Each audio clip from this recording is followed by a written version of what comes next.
আসসালামু আলাইকুম সবাইকে, আশা করি সবাই ভালো আছেন। নতুন একটা ভিডিওতে সবাইকে স্বাগতম।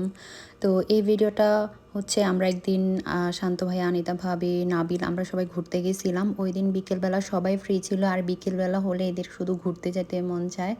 আমি কাজ থেকে আসার পরে আমার আর মন চায় না কোথাও ঘুরতে যাওয়ার কথা, কিন্তু এদের জ্বালায় আমি আর কিছুই করতে পারি না, মানাও করতে পারি না, এমন মানুষ এরা।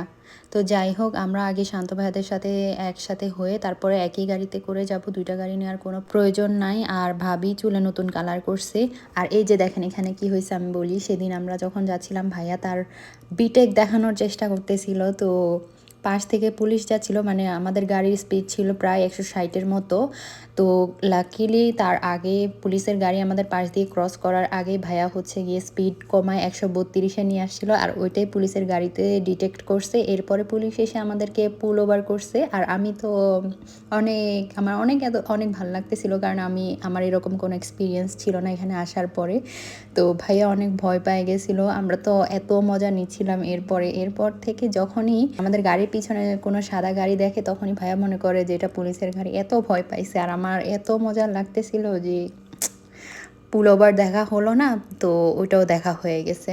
তো যাই হোক, এরপরে ভাইয়া অনেক শান্ত হয়ে, ভাইয়ের নাম তো শান্ত হয়ে একবারে লক্ষ্মী বাচ্চার মতো এবার গাড়ি চালাইছে। 110-20-এর উপরে গাড়ির স্পিড উঠাই নাই। আর ভাগ্য ভালো ছিল, সেদিন পুলিশ আমাদেরকে জাস্ট ওয়ার্নিং দিয়ে ছেড়ে দিছিল, মানে ভাইয়াকে ওয়ার্নিং দিয়ে ছেড়ে দিছে। তো যদি 160-এ আমাদের ধরতো তাহলে কি যে হইতো আল্লাহই জানে। আর সেদিন হচ্ছে টর্নেডো আসার কথা ছিল। যাই হোক, এখন আরেকটা মজার কথা বলি। এখন যখন পুলিশ আসার পরে পুলিশ হচ্ছে জিজ্ঞেস করতেছিল যে তোমার গাড়ির স্পিড কেন এত বেশি ছিল। তো তখন ভাইয়া বলতেছে যে টর্নেডো আসবে, তো তার একটা হচ্ছে অ্যালার্ট আসছে। এখানে তো সবার ফোনে অ্যালার্ট আসে, যদি কোনো টর্নেডো বা কোনো অ্যাক্সিডেন্ট কিছু হয় তখন হচ্ছে কি সবার ফোনে অ্যালার্ট আসে। তো ওই সময় হচ্ছে গিয়ে অ্যালার্ট আসছে, আর ভাইয়া ভয়ে স্পিড বারে চাপ দিয়ে একবারে 132-এ স্পিড নিয়ে গেছে। তো এই ছিল কাহিনী। পুলিশ হচ্ছে গিয়ে তারপরে বলছে ঠিক আছে, আমি তোমাদেরকে ওয়ার্নিং দিয়ে ছেড়ে দিচ্ছি। তো ওয়ার্নিং দিয়ে ছেড়ে দিছে সেদিন। তো এরপরে আমরা একটা পিৎজা দোকানে আসছি পিৎজা খাওয়ার জন্য। আর সেদিন যেহেতু বলছিলাম টর্নেডো আসবে, তাই বাইরের ওয়েদারটাও ছিল একদম বৃষ্টি বৃষ্টি ওয়েদার, খুব ভালো লাগতেছিল। আর সেদিন বাতাসগুলো ছিল একদম দেশের মতো। আর এই যে দেখেন এখানে হচ্ছে গিয়ে পিৎজা অর্ডার দেওয়া হয়ে গেছে। আমি আর ভাবি ওয়েট করতেছিলাম যে কখন পিৎজা আসবে। যদিও আমিও পিৎজা এতটা লাইক করি না, ভাবিও এতটা লাইক করে না। আর একদমই দুপুরের পরে ছিল, আমাদের খিদেও ছিল না, বাসা থেকে আমি খেয়েও গেছিলাম, খাওয়ার কোনো ইচ্ছাই ছিল না। আর আমি যেহেতু হালাল খাই, তাই জন্য হচ্ছে গিয়ে ভাইয়া হালাল পিৎজাটাই নিছে। এখন না খাইলেও ভাইয়ের মনে কষ্ট যাবে, তাই একটু খেয়ে নিলাম। আর এমনিতেও আমার বাইরে গেলে খুব একটা খাইতে মন চায় না, আর এই জন্য ভাই আমাকে খালি বলে আমি নাকি অসামাজিক। আর ডেজার্ট হিসেবে একটা কেক অর্ডার করা হয়। কেকটা এত শক্ত ছিল, কিন্তু খেতে অনেক মজা ছিল। যখন এটা ডিফ্রোস্ট হয়ে গেছে তখন হচ্ছে গিয়ে এটা অনেক মজা লাগছে খাইতে।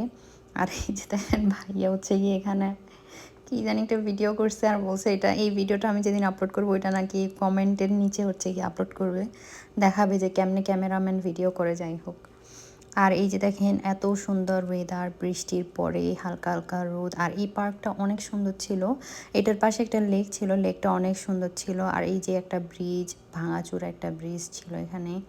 আর জায়গাটা এত সুন্দর, এত মানে একদম প্রকৃতির মধ্যে আমরা হারাই গেছিলাম, অনেক ভাল লাগতেছিল। আর এই যে এখন দেখেন যে আমরা সেখানে যে কে কী করতেছিল। নাবিল গাছে উঠতেছিল, শান্ত ভাইয়া একটা চ্যালেঞ্জ দিচ্ছে। আর এই যে দেখেন গাছে উঠে আর নামতে পারে না, ভয় পাইতেছিল। নাবিল যখন গাছে উঠছে তখন আমার পায়ের নিচে শিরশির করতেছিল, মনে হয় যেন এই গেল পরে। আর এই ছিল আমাদের ঘোরাঘুরির ভিডিও। এই আকাশটা কেন ভিডিও করছিলাম, মনে হয় এখানে একটা ড্রাগন দেখা যাচ্ছিল, তাই ভিডিও করছিলাম। শেষ।